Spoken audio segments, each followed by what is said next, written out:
folks, back with another video.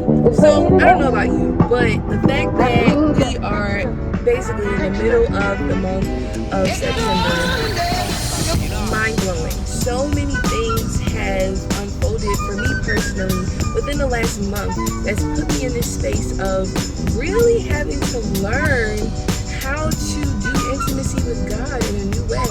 And the thing that came to mind was something that many of us have probably experienced in childhood, the game hide and go seek. So you know how when you were a kid with hide and go seek, you could be like, all right, let's play hide and go seek, and then one person will go run and hide somewhere. The other person will, cover their eyes and count 1, 2, 3, or however long amount of time you had to hide. And then once they were done counting, they went on their search to find you. They sought you out. Now, if you were the person doing the seeking, I don't know how y'all played hide and go seek, but in looking back on it now, I recognize that this was me learning how to be sensitive to the spirit.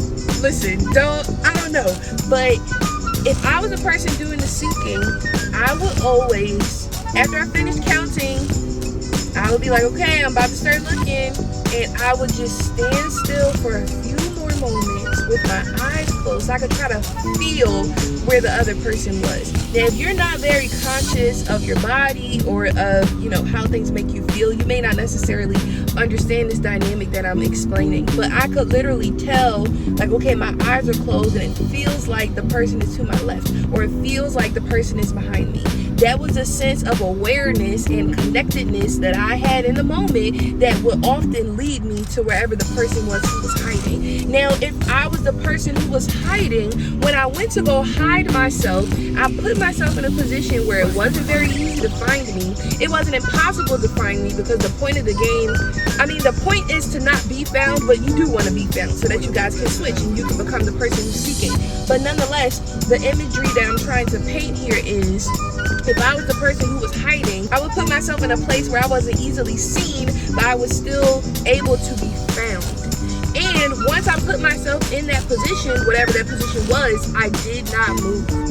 It was up to the person who was seeking me to find me. And when they called out, I didn't respond, but I just waited where I was. I was patient with them until they were able to come find me. This is the same type of parallel that we want to consider in our relationship with God. In Proverbs, the 25th chapter, the 2nd verse, I heard this verse a few years ago, well, more than a few years, probably about 6 years ago, in a song. And it just blew my mind because I had never seen this verse highlighted before. The 2nd verse says, it is the glory of God to conceal a matter, and it's the glory of kings to seek it out. What does that mean? If we use the analogy of hide and go seek, it is God's glory to hide certain things from us, to hide certain aspects of himself from us, and to keep things concealed so that we posture ourselves as seekers, as pursuers, as the ones who are going after the understanding that we desire for whatever the situation is. This is so pivotal because oftentimes we feel like God is not speaking to us, or like we don't hear from him, or we don't have the answers that we feel like are sufficient for the space of life that we're in. But have you lost your seek? Have you been intentional about seeking out God?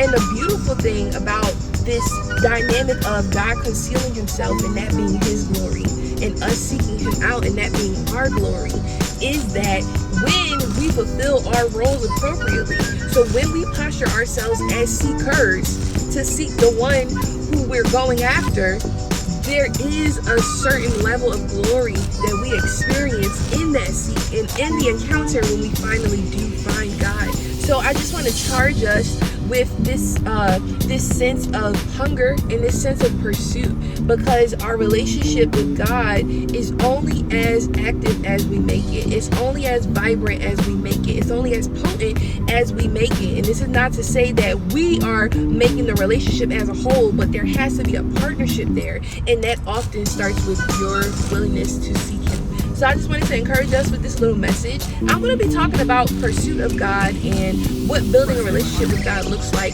a little bit more in the next few videos, so make sure you stay tuned for that. If you haven't already, go ahead and catch up with some of the older videos that are in this Talks with Tiff series. I've been doing this literally since the first day of 2020, and it's been an amazing journey. Make sure you like this, share this, follow me here on Instagram or on YouTube if you haven't already.